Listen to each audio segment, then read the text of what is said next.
유행 없이 꾸준하게 입을 수 있는 기본 디자인을 원한다? 그러면 이 브랜드는 반드시 알아두시는 게 좋습니다.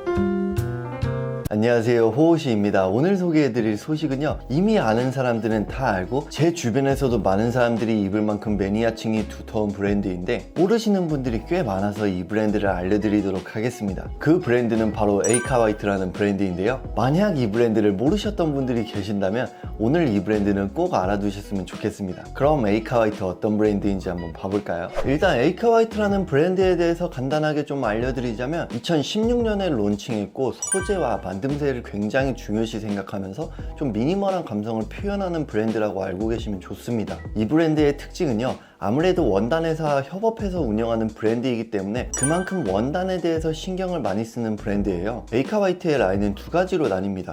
프리미엄 베이직 라인과 컬렉션 라인. 오늘 소개해드릴 라인은 바로 프리미엄 베이직이라는 라인인데 이 라인은 좀 어디에서나 쉽게 좀 받쳐 입을 수 있는 기본 아이템을 선보이는 라인이라고 생각하시면 좋고요. 시중에 나와 있는 원단을 그대로 사용하는 게 아니라 아까도 말했듯이 원단 회사랑 협업을 해서 운영하는 브랜드이기 때문에 에이카화이트만의 프리미엄 코튼 원단을 생산을 해서 디자인을 합니다. 그렇기 때문에 조금 더 좋은 원단을 합리적인 가격에 만나볼 수 있는 게 이 브랜드의 특징이라고 알고 계시면 좋죠. 네, 첫 번째로 소개해드릴 제품은요, 코튼 하프 슬리브 티셔츠입니다. 컬러는 이렇게 화이트랑 베이지랑 올리브, 네이비 등등 굉장히 다양한 컬러들을 선보였고요. 티셔츠는 아무래도 사람들이 가장 많이 가지고 계시는 아이템이라고 생각이 드는데요, 이 티셔츠의 유래에 대해서 좀 알려드리자면은 원래는 한 1900년도 초반에 미 해군의 속옷으로 만들어진 게 유래예요. 그런데 이 티셔츠가 속옷이 아니라 패셔너블하게 입을 수 있었던 건, 티셔츠 하면 떠오르는 인물이 누구죠? 바로 말론 블랜드와 제임스 히든에 의해서 티셔츠가 좀 웨어러블하게 입을 수 있는 좀 패셔너블한 아이템으로 자리 잡았죠. 티셔츠 하면 이 두 인물 정도는 알고 계시는 게 기본 지식이기 때문에 이 정도는 알고 계시면 좋습니다. 디자인을 보시면은 정말 기본적인 그냥 하프 슬리브 티셔츠에 이 밑쪽에 에이카화이트의 라벨이 붙여져 있고요, 그리고 이런 팔 부분과 밑단에 트리플 스티치를 통해 가지고 조금 더 견고하게 만들어서 잘 늘어나는 티셔츠의 단점을 보완하려고 한 노력이 보입니다. 티셔츠라는 건 살에 직접적으로 닿는 부분이기 때문에 그만큼 터치감이 중요하다고 생각하는데요, 이 제품도 괜찮은 터치감은 가졌다고 느껴지고요. 그리고 이 티셔츠라는 거 코디할 때 단품으로 입어도 상관이 없지만 저 같은 경우에는 아우터 안에 이너로 그냥 받쳐 입거나 아니면 스웨셔츠나 후디 안에 레이어드 하면서 입는 경우가 많은데, 특히나 스웨셔츠나 후디 안에 레이어드 할 때에는 저는 티셔츠를 스웨보다는 한 사이즈 업 해가지고 이 밑단 부분이 살짝 보이게 저는 이런 식으로 레이어드 하니까 그런 팁들도 알고 계시면 좋을 거라고 생각을 합니다. 그 다음 소개해드릴 제품은 바로 코튼 스웨셔츠 제품인데요, 스웨셔츠의 유래에 대해서 좀 짚어드리자면은 1900년대 초반에 운동선수들이 운동 전후에 좀 체온을 유지하기 위해 원래 울 스웨터를 입었었는데, 러셀이라는 회사에서 현재 우리가 잘 알고 있는 이런 형태인 면직물의 프로보 스웨셔츠를 만들게 됐고, 운동선수들이 울 스웨터 대신에 이런 스웨셔츠를 입게 되면서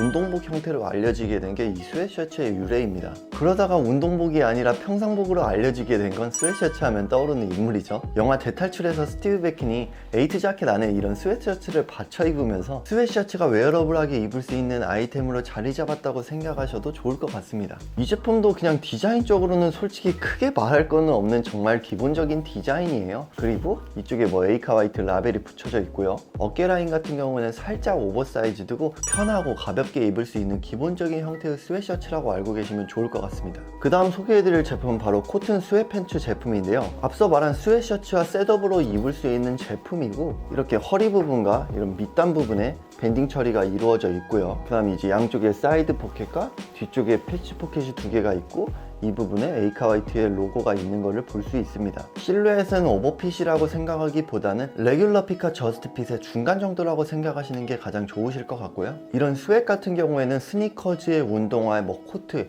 이 정도 코디법들만 하면은 좀 편안하면서 캐주얼하게 연출할 수 있기 때문에 그런 점들의 팁들은 알아두시면 좋을 것 같습니다. If I take you down, would you really hold me down and be your best friend? She just wanna hit me with a quickie by the pool and I'm like, yes ma'am. Way you got me feeling for your body, you might turn me 그 다음 소개해드릴 제품 바로 코튼 프로버 후디 제품인데요. 이것도 정말 보시다시피 정말 기본적인 디자인의 후디 제품이고요. 이 포켓 부분을 보시면은 바텍 처리도 잘 되어 있는 점이 보입니다. 바텍이란 게 뭐냐면은 지퍼나 포켓같이 자주 손이 닿거나 힘이 닿는 부분에 있어야 될 디테일인데, 쉽게 말해서 주머니에 손이 가면은 원단에 이렇게 힘이 닿기 때문에 이 부분이 견고하지 않으면 이렇게 찢어질 수가 있잖아요. 그래서 하는 게 바텍 처리라고 보시면 돼요. 원래 이런 바텍이란 게 나오기 전에 옛날에 청바지 같은 것들을 보면은 리벳이 노출되어 있는 걸 볼 수 있는데, 그러다가 히든 리벳으로 바뀌고 결국엔 리벳 대신 바텍이 자리 잡게 되는 이런 게 흐름이라고 보시면 됩니다. 리벳에서 바텍으로 바뀌게 된 여러 가지 설이 있는데, 그 중에 하나는 리벳에 의해서 자동차를 좀 긋게 되는 경우가 있어가지고 바텍으로 바뀌어졌다는 설이 있기 때문에 뭐 그런 점도 알고 계시면 좋을 것 같습니다. 후드를 개인적으로 좀 추천해드리는 이유는요, 제 개인적으로는 핏이 가장 마음에 들었고요. 겨울에 코디법들을 많이 보셨던 분들은 아시다시피 이런 그냥 편안한 후디에 오버사이즈드 아우터를 매칭을 하는 그런 룩들이 많았기 때문에 그런 느낌으로도 충분히 멋스럽게 연출하시면 좋을 거라고 생각이 듭니다. 그 다음 마지막으로 소개해드릴 제품은 바로 코튼 조거 패치 제품인데요. 조거 패치는 조금 더 편안하면서 스포티하게 연출하고 싶은 분들에게 잘 어울리는 아이템이라고 생각이 들고요. 스웨 팬츠보다는 조금 더 저스트핏에 가깝다고 보시면 됩니다. 이런 뭐 허리 부분과 밑단 부분에 이렇게 리브가 길게 자리 잡혀 있는 모습이 보이고요. 뒤에는 이렇게 패치 포켓이 하나만 자리 잡혀 있고 라벨이 붙어 있는 디자인을 볼 수 있습니다. If I take you down, would you really hold me down and be your best friend? She just wanna hit me with a quickie by the pool and I'm like, yes, ma'am. Well, you got me feeling for your body, you might turn me to a yes, man. Oh, yeah. 이 브랜드를 정리를 해드리자면 보시다시피 정말 캐주얼하면서 클래식하게 입을 수 있는 브랜드라고 생각이 들고요. 제가 소개해드린 제품들은 다양한 컬러감이 있기 때문에 컬러 같은 경우에는 구독자 여러분들이 기호에 맞게 선택하시면 좋을 것 같고, 지금까지 설명했다시피 유행 없이 꾸준하게 입을 수 있는 기본 디자인을 원한다? 그러면 이 브랜드는 반드시 알아두시는 게 좋습니다. 오늘의 영상은 여기까지 마치고요. 오늘도 구독과 좋아요, 댓글 꼭 남겨주세요. 감사합니다.